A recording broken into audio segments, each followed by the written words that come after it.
جب آپ کی محبت اللہ کی طرف سے ہوتی ہے تو اس کی سب سے بڑی نشانی تو یہ ہوتی ہے کہ اگر آپ کی محبت آپ کو برے کاموں سے اور گناہوں سے روکتی ہے، آپ کو نفسانی خواہشات سے روکتی ہے،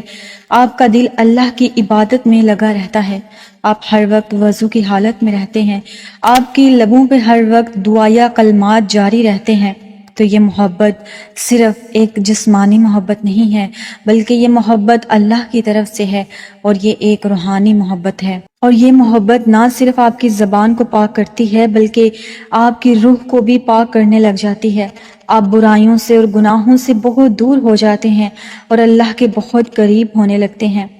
حضرت علی رضی اللہ تعالیٰ عنہ کا قول ہے کہ محبت وہ نہیں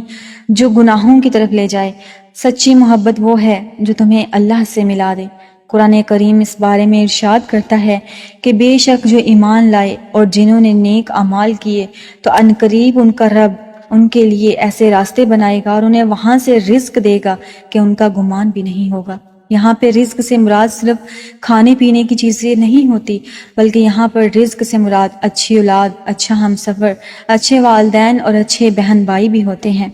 اور اس کی دوسری بڑی نشانی یہ ہے کہ وہ انسان آپ کے لیے مسلسل دعائیں کرتا رہتا ہے، آپ کے علم میں آئے بغیر۔ جب آپ کی محبت بے حد سچی ہوگی اور اللہ کریم کی طرف سے ہوگی تو انسان سارا دن فضول کی بات چیت کے علاوہ اللہ سے دعائیں کرتا ہے، نماز پڑھتا ہے، وظائف کا اہتمام کرتا ہے، ایسی دعائیں جو لفظوں سے نہیں بلکہ دل سے نکلتی ہیں، انہی دعاؤں میں لگا رہتا ہے۔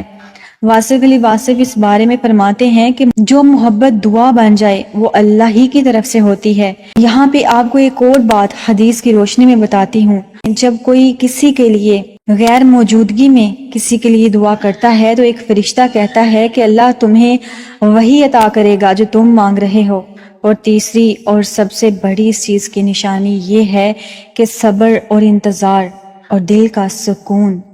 محبت اللہ کی طرف سے ہو تو یہ آپ کو صبر کرنا سکھاتی ہے اور صبر کرنے کی تمام ادائیں سکھا دیتی ہے۔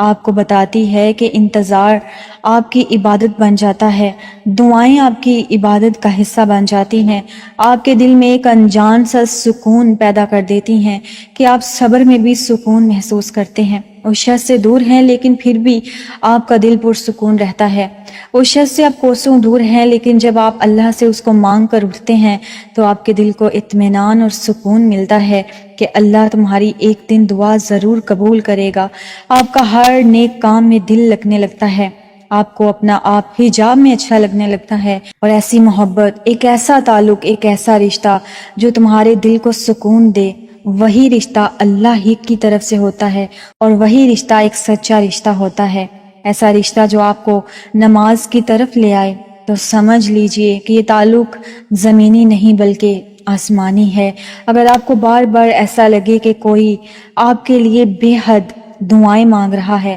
آپ کی خیر کی دعائیں کر رہا ہے، کہ زندگی کے بارے میں اللہ سے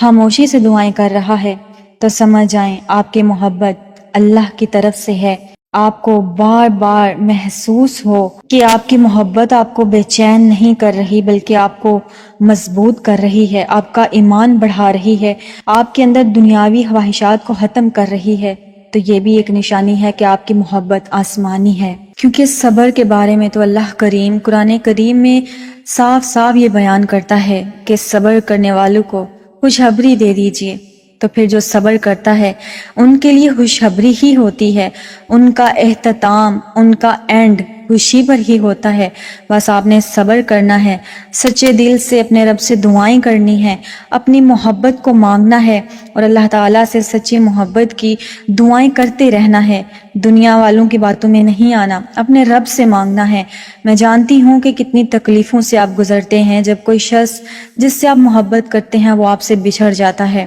لیکن دنیا والے آپ کو اور پریشان کر دیتے ہیں کہ یہ ناممکن ہے، کچھ بھی نہیں ہو سکتا، لیکن آپ نے ان کی باتوں میں نہیں آنا، کیونکہ اللہ کریم بادشاہوں کا بادشاہ ہے، وہ آپ کی دعائیں قبول کرنے والا ہے۔ تو جو رب آپ کی دعائیں قبول کرنے والا ہے تو پھر ان لوگوں سے کیا ڈرنا جو اس دنیا داری کے لوگ ہیں۔ آپ نے اپنے رب کریم پر یقین رکھنا ہے۔ دعائیں تو چاند کو بھی 2 ٹکڑوں میں تقسیم کر دیتی ہیں، اس کی طاقت کے سامنے یہ چھوٹی سی خواہش بہت ہی بے معنی ہے۔ یہ ایک چھوٹا سا ذرہ جو کسی کی محبت کی صورت میں آپ کے دل میں پنپ رہا ہے، تو میرے رب کے آگے یہ کچھ بھی نہیں۔ اس کے لامحدود خزانوں میں یہ ریت کے ذرے کے برابر بھی نہیں جو آپ کی چاہت ہے۔ اس لیے اپنی چاہتیں اللہ سے مانگیں، اپنی طلب، اپنی دعائیں اللہ کے سامنے رکھیں۔ اس دنیا کو چھوڑ دیں، ان دنیا والوں کو چھوڑ دیں، ان کی باتوں میں مت آئیں۔ جب تم سجدہ کرتے ہو تو تم اللہ کی محبت کا حق ادا کر دیتے ہو، اور جب تم دعا کے لیے ہاتھ اٹھاتے ہو